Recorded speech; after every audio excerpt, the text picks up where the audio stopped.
13, which is a very serious matter, a housing regulator update, which Councillor Carter, I think you're proposing, and I will second. Yeah, I propose it. Yep. Over to you. Thank you. Yeah, this is an update. It's pages 50 to 55. Everything is down there for you to look at and make your comments on. Just to give you a few comments of my own. The Cabinet notes the progress being made against actions with the regulator on social housing. Obviously, at the start of April, there was a change, a new regulator for social housing, and we were given a grade 3, or C3. At that time, that showed serious weaknesses in delivering against consumer standards and improvements needed. Since then, we have 675 flat blocks, and we've gone through 355 of them with fire risk assessments. We have 2 companies that are working with the council, experts in fire safety. We continue to be on track to complete 100% of the fire risk assessments by the 31st of March. A review of all operational processes and procedures associated with the data collection and performance monitoring of the fire regulation fire actions is underway. The leader and the Deputy Director continue to receive weekly updates on the progress against the work streams. Regular meetings with the regulator happen all the time. So serious is this matter of fire risk that on January the 8th, the leader of the council, together with the Deputy Director and 2 statutory officers, will be going to Westminster to report to the regulator of our progress up to date and to give them assurance that all of these will be completed by the end of March. Very good. Any questions? Yep, got a few. We'll start with Councillor. Thank you, Chair. I thank Councillor Carter for explaining what the C3 rating means. Do you think that would have been better to have that explanation in the report, in the preamble? I mean, just sort of like, it just says, the regulator for social housing has graded Harlow Council C3 against the new consumer standards. This report provides further. I hate to break it to you, but if you read paragraph 5, it's exactly what it says. Right, but it's in the executive summary, in the preamble. I mean, if you would probably think, well, if you were sort of not educated in these sort of things, and you were very, very busy, which a lot of people are. Well, all I would say is it's set out in paragraph 5. It was reported to Cabinet in October and was reported extensively, which is why the report to Cabinet sets out in paragraph 5. I don't think there's much more that could be done on that. Well, I just think it would be better in the preamble. We'll take summary, but there we are. If you want to pick up, yeah. Probably would have been. I'd like to say about that is that we do take it extremely seriously. It is there in paragraph 5. It's there for you to read in paragraph 5. It's C3. And I've actually explained it today, so everybody's in no doubt about what it meant. It's serious weaknesses in delivering against consumer standards. Now, these standards are different to what they were prior to April. We are now under a new regulator, obviously from Grenfell Fire, and because of that, we're making sure that our residents are much safer with the new fire regulations than before April. All right. We had a few. Councillor Edwards. What? Thank you. Oh, right, thank you. So are we saying that prior to whenever those standards changed, as it were, are we saying that the buildings were safe before then? And are now not safe because the standards have changed? Or are we saying, that the buildings just weren't being properly inspected before then? Or are we saying that where they had completed, or either we hadn't completed fire risk assessments, or where we had completed fire risk assessments, we hadn't carried out the necessary work? You know, we seem to be having a sort of get-out clause and saying, oh, the standard changed. whereas in fact, all the situation hasn't changed. Beforehand, either the work was or wasn't getting done, and what previously was the situation safe. Okay, so like I say, this was discussed extensively at the last Cabinet. That's why this is a progress report, but I'm happy to cover that again. So what happened was the introduction of the social housing regulator to LHAPs, local authorities, from April. So prior to then, councils were essentially self-regulating, as the report sets out in paragraph 2. Again, as it sets out in paragraph 3, the new consumer standards came into effect. What was identified in our tenant satisfaction measures, which are published, they've been delivered to every single home in this town, with explanation to that regard. So I'm sure you're well versed in our TSMs. What they set out is that the council had, as is detailed in paragraph 4, covered what it deemed to be the high-risk blocks and was working through the associated actions. What the tenant satisfaction measures and the consumer standard and the social housing regulator require is a much higher level of fire risk assessment to be carried out. So what we agreed is that we would complete every single one, not the 9,200 like I think your shadow portfolio holder suggested we should do, but the ones required. We said we would do 100% by the 31st of March. As the report then sets out in paragraph 10, we're ahead of target on that quite significantly. We've already completed 53% to that regard. We've changed the process for allocating and dealing with the actions that flow out of them. So there's no get-out clause whatsoever. The council, for a number of years, failed to do what it required, what it needed to. That doesn't mean the blocks aren't safe. All of our flat blocks are safe. That doesn't mean there's, actions in that flow from a fire risk assessment can range from a doormat needing to be moved, a pram needing to be moved, all the way through to compartmentalisation of a block. So there are huge variances in what actions are required from it. The council recognises it didn't do a good enough job on it. That's why it's put in place these actions, which it's delivering against. There's certainly no get-out clause of any regard. The council got things wrong and is now on the path to setting those things right. And I'm confident that we are doing as much as is humanly possible to make that so, and that we will improve in terms of the regulatory judgment that follows that. Councillor Mallartol. Thank you, Chair. I welcome your honesty with this report, and I'm sorry that I wasn't at the last Cabinet meeting. So I'm just going to ask one question. In light of Grenfell, you can understand why this report to residents will be alarming that the council got graded as a C3. I know you've just given a perfectly valid explanation that doesn't mean that your block is at risk, but the reading of it for residents could be that. Why was the decision made only to get 2 specialists to go through with a deadline of completing this work by the 31st of March and not employing 3 and increasing that time to give reassurance to residents and making the progress faster? So the first thing I've referenced, which I don't think is in this report, but was in the October one and also came as an appendices, is that I think at the time of writing, some benchmarking had showed that 69% of local authorities have been graded C3. So these are not issues just that Harlow are facing. It's a new consumer standard. The housing association sector has been under the social housing regulator for a very long time. Local authorities haven't, but like I said, it's no excuse, that's just context. In terms of the programme that we've put in place, we are literally moving as fast as is possible. There are a number of factors that make that up. Availability of suppliers.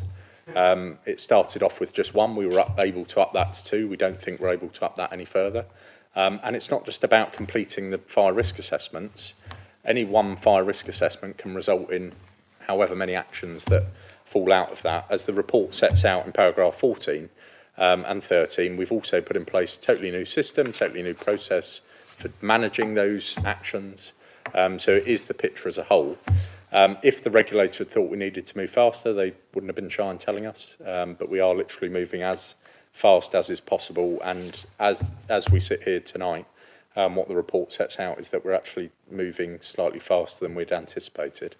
to that regard. So I totally understand your question, but I really don't think there is more that we could do than we are. Yep. Thank you, Chair. Am I right in believing that the works that come off the back of these reviews can leave quite hefty bills to leaseholders within these places? Yeah, so there's, as I said, there's a whole range of actions that fall out of them from, well, it's actually set out in paragraph 14, compliance, housing management, responsive repairs and major works. I think what you're referencing is major works largely. And there has certainly been examples over recent months and years of sizable works. It's something the portfolio holder takes great interest in. I know he was on site only this week or last week speaking with leaseholders about exactly that issue. You know, the challenge we have, of course, is that the law is very clear. What the Cabinet did pass last year was a completely revised Section 20 consultation, repayment options, all of the things to those regards. Again, when benchmarked, we are by far the most generous local authority in terms of repayment options, charge on the property, interest-free repayments, length of repayment, all of those things we can do, but that doesn't make, you know, the bill people get easier. That is a significant challenge, but in one part that is the nature of a lease. You know, we can't, by law, say that a leaseholder doesn't need to pay for their section of the works. They do. But it is a significant challenge that, again, we will do everything we can to help people with. But yeah, that is, you know, if major works are required, they go through Section 20. You know, if the leaseholder's not happy with that, they can refer it to first tier tribunal and go through that route, so on and so forth. Yeah. Yep. Harlow is very unique in the way that it was built, and we have a significantly more amount of these properties than most of our neighbouring councils. I don't know if that's true, but I would imagine that is true because we're a new town and the way it was designed. What work is being done to communicate to residents, especially the leaseholders, that actually these can lead to major works, and this is something that they need to be aware of, because in the examples that have happened in the recent years, it has come to as the biggest surprise to residents, and it can leave people trapped in their houses, especially if the flat is only worth, if a £60,000 bill on a flat can ruin someone's life. And because we have significantly more of these properties, this is going to be a very Harlow thing, and I'm worried, and I want to know what more we can do to warn people that this could be coming down the track. Well, I'll kick off and portfolio holder might want to add to it, but you are right in that Harlow is unique, which is why one of the things we've done over the last year is to institute a benchmarking peer group of other new towns, Stevenage, Bracknell, Crawley, Welland Hatfield, and so on, because they are the most alike.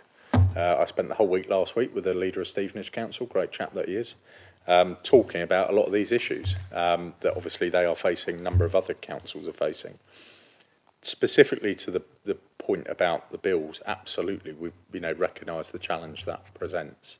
That's why last year the Cabinet, the portfolio holder comprehensively reviewed, particularly our repayment options and the manner in which we communicated with residents. The law sets out what Section 20 and 21 consultation should look like. We go quite a bit beyond that now, and whilst there are, it doesn't make it any easier. I think our communication has improved enormously to that regard. And there is a lot more support with the home ownership team, with leaseholders, individual meetings, a far more comprehensive package of support than there was previously. Like I say, we're also now by far the most generous in terms of our repayment options when benchmarked. Even things like putting a charge on the property, which mean the individual wouldn't need to pay anything until they either sold or passed away or whatever the case may be. All of those things have to be balanced with the financial implication to us, because for us to do the work, we have to borrow the money. We have to repay that money. And that's why, as part of a lease, it makes very clear that the leaseholder's obligations in that. But we have, I think, really been as I say, far more generous than many other authorities. But I don't know if you want to add anything to that. One of the things we do, we have a leaseholder meeting every month. Unlike council tenants meetings, there's one every month. They're well attended. Leaseholders ask all sorts of questions, and even last week I was at one of the blocks that we've just refurbished with the leaseholders and the tenants and the council officers, and it was quite an amicable talk that we had regarding the costs and the bills, etc. They gave us their point of view. Obviously, they haven't got the final bills yet. They won't come till January-ish, and then probably there'll be a further discussion, because as far as the leaseholders are concerned, they're very happy, or the ones I was with last week, very happy to pay for replacement but not improvement, and there's a big difference in between the two. And we're having conversations with them, and this probably will happen right through the next few years as we refurbish and renew some of the lease blocks that we have. So, you know, it was an amicable chat, where prior to that, a few years ago, it was more or less a riot in this council chamber because they didn't seem to understand, or they hadn't been told early enough what the implications were. But we're definitely on top of that now. Any further questions on housing regulator? Yep, Councillor Gunn. Thank you, and I probably ought to start by congratulating the portfolio holder and the team in housing for getting on top of this and making progress. I think we're keen to see this delivered on time or ahead of time if possible. However, there are other areas that we need to keep on top of to ensure that we're going to progress towards a better outcome the next time we're reviewed by the regulator. What work is being done to make sure that we're not fixated on one target where we're behind at the risk of letting others slip? So I think, you know, like I said, there is a range of tenant satisfaction measures that range from all sorts of things, from antisocial behaviour to satisfaction with repairs, so on and so forth. We did perform well on a number of those, but actually, we certainly need to improve, and we could detail all sorts of work that's going on to that regard. But I think you can be assured that we are. It's not simply this. Element of compliance that we're focused on. It's the entirety of our compliance, the entirety of tenant satisfaction, and we really are taking this seriously, because actually, as a council, we welcome the introduction of the social housing regulator. You know, it's there to improve the quality of accommodation and quality of life for tenants and leaseholders, and you know, in full spirit with that, we are doing everything possible to improve on all fronts to that regard. Do you want to add anything? No. I mean, the only thing I would say on that is that, you know, Harlow was built, most of the houses now are 50 plus years old, so they're all getting to the stage where they need repairs, they need things done to them. And it's our ambition to make the housing stock better, not only because the council own them, but better for the people living in them, and that is the aim. And this new regulation, which is going to improve the fire risk, is definitely one of the things that we take very seriously, and we want to be leading when it comes to the end of March. We want to be right up there to say ours are completed. Any further questions on the regulator? No? Any comments? Councillor Shepherd. I'll just briefly comment, if I may. We've spoken earlier this evening about pride in our town, and when I was younger, I recall one of the moments that made me want to aspire to become a councillor was when I watched a One show and our local authority featured as a leading example in the wake of a national tragedy for rolling out fire risk assessments at a very fast speed. I wouldn't dream of politicising this issue, and I don't intend to at all. I just wish to comment that it seems a great contrast from those days to seemingly being caught short by this change. But I echo and wholeheartedly agree with what you say about the need for a social housing regulator, the importance it will bring to improving the lives of residents. But just to say that, you know, I was very proud when this council brought forward those housing fire risk assessments very quickly to reassure residents. And I look forward to those fire risk assessments being rolled out entirely. Any further comments? No? Anything you wish to summarise with? No. No? In which case, the recommendation on page 50, is that approved by the Cabinet? Approved.